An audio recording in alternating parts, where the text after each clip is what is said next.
I was planning on doing a video on replacing this 1734.io with this 5034 point max. And yeah, it was going to be as cut and dry as I was going to pull that out, swap this in, talk about how cool it is, because really this is ridiculously cool. I mean, and I'm excited about doing this video.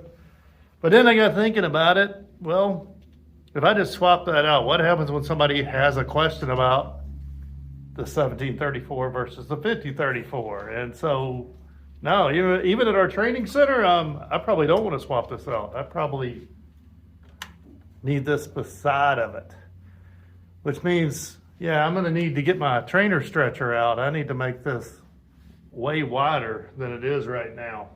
Then while we're at it, I should put the new plate design, which means, yeah, I got to modify this for this control logics. And here's where, you know, a lot of y'all watch a 4-minute video of mine and they're like, oh yeah, that's super easy.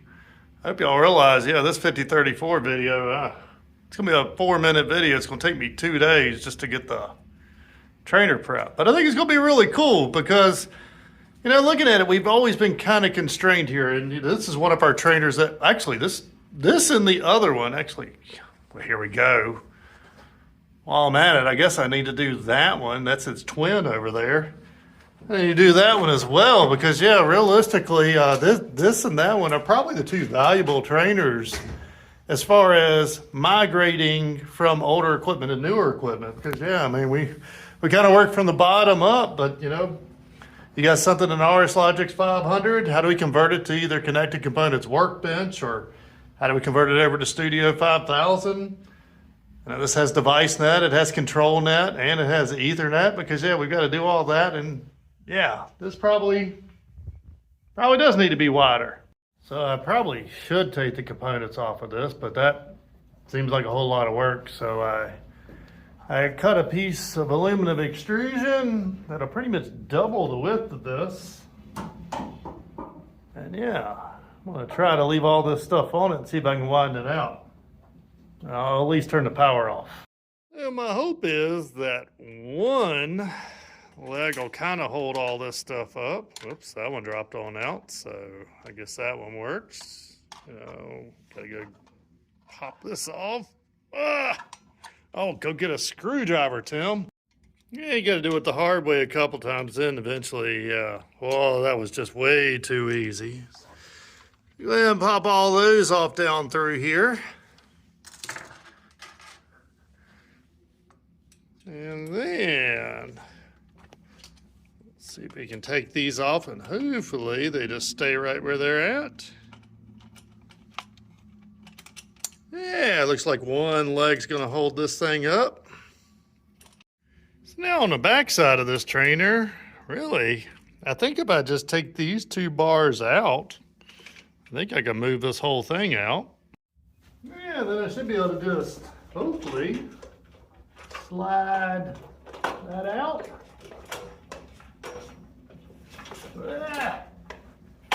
Well, should have been able just to slide that thing out.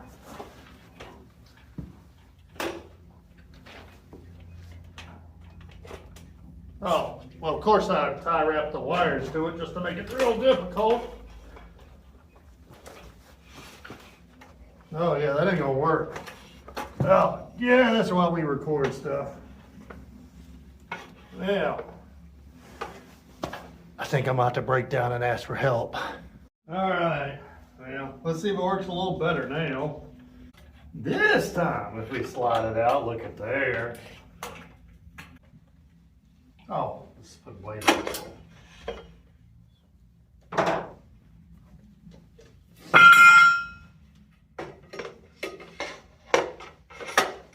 Of course, as usual, I didn't think this through well because now this can't mount to the side. It's got to mount in the middle, and all my den rail's too short too. So now we got to replace all the den rail.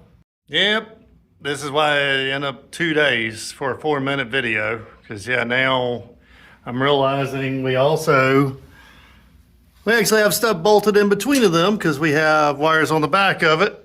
So now we got to figure out how to do a bunch of transporting without forgetting everything. And I really liked this gap. It worked well for tucking the wires in. So I was going to measure the exact same gap, but as Mary Bruce pointed out, our new plate's going to be higher. So this whole thing now is going to be taller. Which I'm not sure if that means I have to cut down the bottom of it, or is that going to be an issue for vertically challenged people, you think? Well, I don't know if it's getting better, if it's getting worse, but we decided that, yeah, it was too tall with the new plate. So now we lowered the whole thing down to get our height back where it was. Also that we can now need to get the den rail in. And I guess I got to figure out a way to hold the old trainer up, because we got to transfer all this to the new trainer. By the way, this is the last of the original trainers from we opened this training center. Of course, can't wait to hear the engineering comments on this. But yeah, of course I grabbed whatever den rail I could find.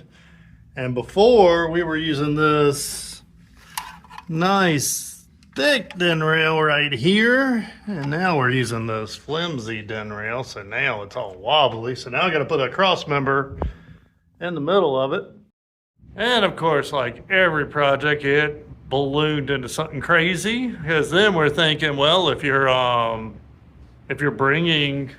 widening this up, we ought to put the Modbus exercises on the same one. And so, yeah, now we have every single wire ripped off of this thing.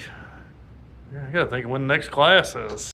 Well, I definitely bit off more than I could chew today, but it is kind of starting to spread out. Of course, got none of the wiring.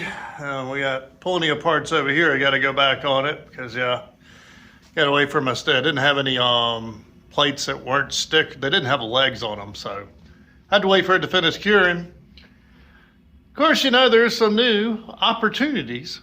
You know, that's what we're going to call this opportunities. Is since I want this exactly the same, the 5034 and the 1734, that meant all my extra I/O over here now. I've got it, and now I need a second adapter.